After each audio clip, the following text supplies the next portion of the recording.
Shalom Bapak Ibu dan Saudara-saudari yang terkasih dalam Tuhan Yesus Kristus. Bagaimana kabar hari ini? Semoga dalam keadaan baik dan sehat. Tema hari ini adalah Say Thank You. Terambil dari Lukas pasal yang ke-17 ayat 16 sampai dengan ayatnya ke-18 demikian.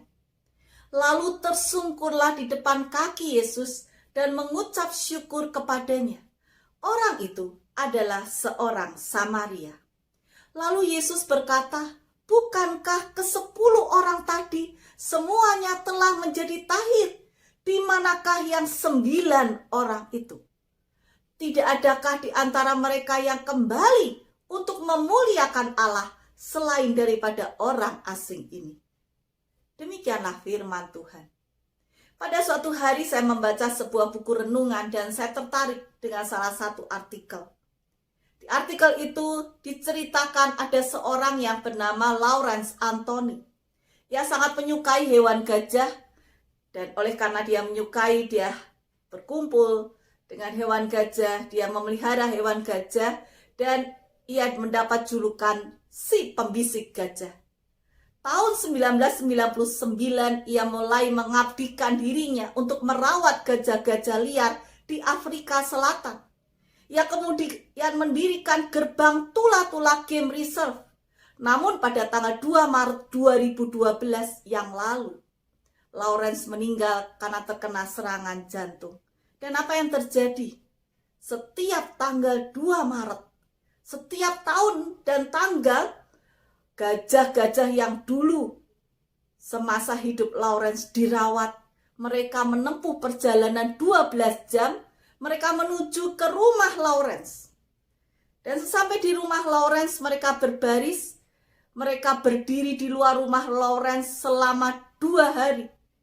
Dan setelah itu mereka pulang lagi, dia menempuh perjalanan 12 jam kembali. Gajah-gajah ini tahu mengucapkan say thank you dengan caranya. Dan ketika bacaan itu saya renungkan ya, saya katakan dalam hati saya malu kalau saya kalah dengan gajah-gajah ini. Kalau saya tidak mengucapkan terima kasih, saya katakan dalam diri saya, gajah-gajah ini aja tahu terima kasih. Masa saya sebagai manusia, sebagai orang tidak tahu berterima kasih? Bagaimana pula dengan kisah 10 orang kusta yang disembuhkan oleh Tuhan Yesus? Ternyata hanya ada 1 orang yang kembali dan mengucapkan syukur atau say thank you kepada Tuhan.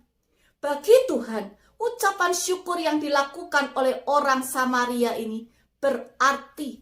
Sehingga Tuhan Yesus kemudian menanyakan, di manakah 9 orang yang lainnya? Tidak adakah di antara mereka yang kembali untuk memuliakan Allah selain daripada orang asing ini? Allah menghargai ucapan syukur dari orang Samaria tersebut. Ucapan terima kasih ternyata bukan hanya sekedar kata-kata atau kalimat.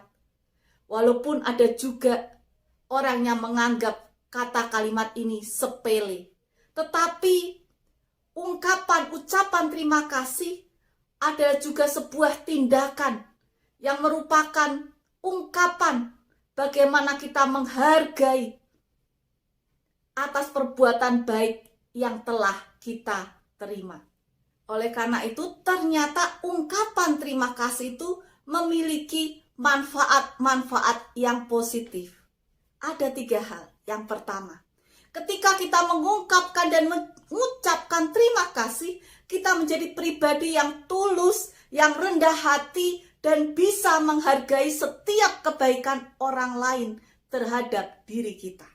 Yang kedua, orang yang melakukan kebaikan juga akan merasa dirinya dihargai perbuatan tulus kebaikannya, sehingga ia akan lebih bersemangat untuk melakukan perbuatan-perbuatan baik yang lain kepada orang-orang lain. Yang ketiga, mengucapkan dan menerima kalimat terima kasih akan menimbulkan rasa bahagia dan menimbulkan juga kehangatan di dalam hati. Oleh karena itu, mari kita jangan lupa mengucapkan terima kasih, yang terutama adalah kepada Tuhan. Kita mencontoh orang Samaria yang berkata, say thank you kepada Tuhan. Tuhan begitu baik atas hidup kita semua.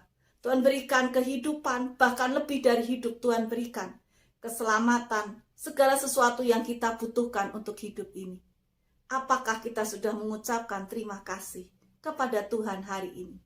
Lalu yang berikutnya, kita mengucapkan terima kasih kepada pasangan kita, kepada anak-anak kita, kepada saudara kita, kepada sahabat kita, dan kepada setiap orang yang melakukan kebaikan kepada kita. Dan oleh karena itu, saya pun mengucapkan terima kasih untuk kesempatan saya dapat mengisi renungan harian Bonti ini. Saya juga mengucapkan terima kasih atas setiap orang yang menyaksikan renungan harian Bonti dan mendengarkannya. Dan kiranya renungan harian Bonti ini juga mendatangkan manfaat bagi kita semua. Iman kita semakin bertumbuh dan sekali lagi kita menjadi pribadi yang lebih tahu berterima kasih. Tuhan memberkati kita semua. Amin.